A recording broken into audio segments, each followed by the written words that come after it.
All right, sports mixed. I promised it. Chief, I'll start with you on this one. Oh, God. Is Dennis Houston winning the battle with Jalen Tolbert at wide receiver? I mean, just from everything that we're hearing and in the clips and things like that, it seems like to me that there might not be as strong a camp so far for Jalen Tolbert. I felt like when we were there, I was more impressed with Jalen Tolbert. But since we've been removed and the things that we've heard in some of the clips that we've seen, it does feel like Dennis Houston is getting taking momentum. more of a swing up. But I still will be riding with Jalen Tolbert to be the guy that's more impactful for the team this season. I do feel confident in that. How about you, Wooly Bully? That would be a no. It's still Jalen Tolbert's the guy that will be getting all of the opportunities over Dennis Houston, and he's still better in my opinion. I mean, Jalen Tolbert did have the drop, which was big, and we certainly highlighted it. But it's difficult for me to evaluate these receivers at times, especially in that game. Right. Yeah. Because of the quarterback play and the offensive line play. So I'd still put Tolbert ahead of Houston, but I will say you're starting to see why this team likes Dennis Houston. And why, when we were out there for OTAs and minicamp, it's like, what the hell is this Dennis Houston guy getting reps with the ones? Because they found something here with this undrafted rookie free agent. I think Tolbert's going to continue to get chances because of his draft position over Houston, but Houston's more ready to make an impact in the NFL. And he's got Dak's trust, and we've seen that from practice. And I think having Dak's trust has been a huge boost to several guys' careers over the years. I think, I totally agree with you guys about the draft status and things like that. It just seems like to me, I didn't see Houston very much initially in camp the 10 days we were there. Then all of a sudden it appears that, and then watching him play live last Saturday night, I'm interested to see how it goes. Felt like he had a better game, the route running stuff. Like he just looks like a more confident player right now. Maybe things will change with Tolbert. I hope so. I hope it changes for him against the Chargers on Saturday night. General, will this kicking battle get any closer to being done, or do you feel like this thing is still going to be ongoing even into next week? I think we're heading towards a conclusion. The Cowboys like the ability to bomb it, and this is going to be Brett Maher's job. Yes, over the next couple of weeks, I'm not sure over the next week, but over the next couple of weeks, it's gonna crystallize, and there will be a clear winner, and his name will be Other Boy.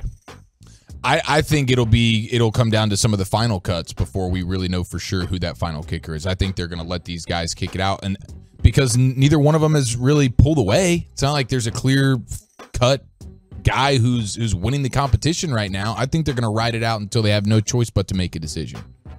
Yeah, I think it's Brett Maher. Unless they find a kicker that they like that ends up getting released, or somebody that they've been paying attention to and scouting, but just doesn't seem like Liram Hajrullahu the guy for them. I don't think that he's got a big enough leg, and we've just seen the importance of the leg strength and how much. I mean, Bones Fossett's why he loved Zerline, right? That's why they liked Maher to begin with, and we've seen how Liram really struggles with anything over 50. Now, he made a 52-yarder today. But the one selling point Maher has is, one, the kickoffs. They're going to go out of the end zone consistently, and two, he's got the booming leg. So I think it's Brett's job. Ultimately, he's going to end up being the kicker. I have no insight here. I don't think the kicker's on the roster. I really don't. And I like what you're saying. I think they're keeping a keen eye to what's going on with some of these other teams. That maybe there's somebody, these college scouts, not only doing their college work, hitting two-a-day practices, but they're going to these NFL games on Thursdays and Fridays and Saturday nights. So I think this thing is still open. So we'll see if anything gets done this week, but I kind of feel like neither kicker is, maybe the kicker's not on this roster right now. All right, Wooly Bully. Yes, sir. Is there a player that takes more grief on Twitter than Trayvon Diggs? So far, this training camp, no. But otherwise, I think you can always say the quarterback, Dak Prescott. Yeah. Dak Prescott is always going to take grief. I think that we've seen that just anytime we bring up Dak, you're going to get some people, the way you speak about Dak, it's like, I don't know what you want the guy to do. You look at his numbers last year. He was amazing. He played like an MVP for half the year. You guys have no respect. Or you get those that are like, Dak's not any good. They need a new quarterback. So I think Dak Prescott's one. I think CeeDee Lamb's had an offseason of disrespect as well. But since the one-on-ones. See, that's what I'm saying right Diggs. there. Every time I look up, somebody is posting a picture or a video of Diggs getting beat. You know, and it's almost like it's a piling on thing. Yeah, the last couple of weeks, it's a trend. I don't see any plays of him knocking. Now, maybe he's not knocking any balls down at practice, but you would figure there'd be one or two that I just kind of feel like Positive videos. Yeah, there would be a positive video or two about the way he's playing. But every time I look up, it seems like he's got. Yesterday it was Keenan Allen.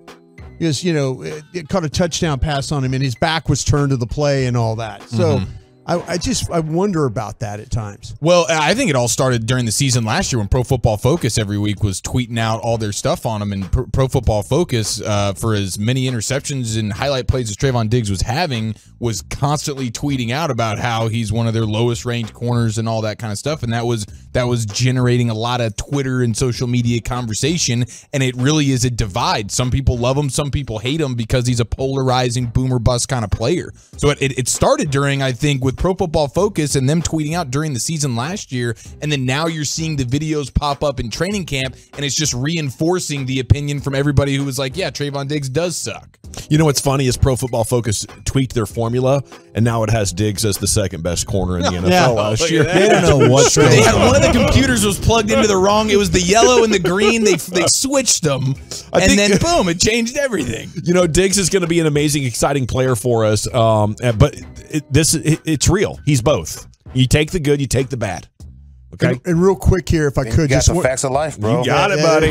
Just real quick, just a yes or no answer. Does Nahshon Wright have a bounce back game this week? He was not very good against Denver last week. Bounce back this week, yes or no on that? Yes. Yep. Friday positivity, yes. He was in position quite a bit, and bad things were happening. Okay.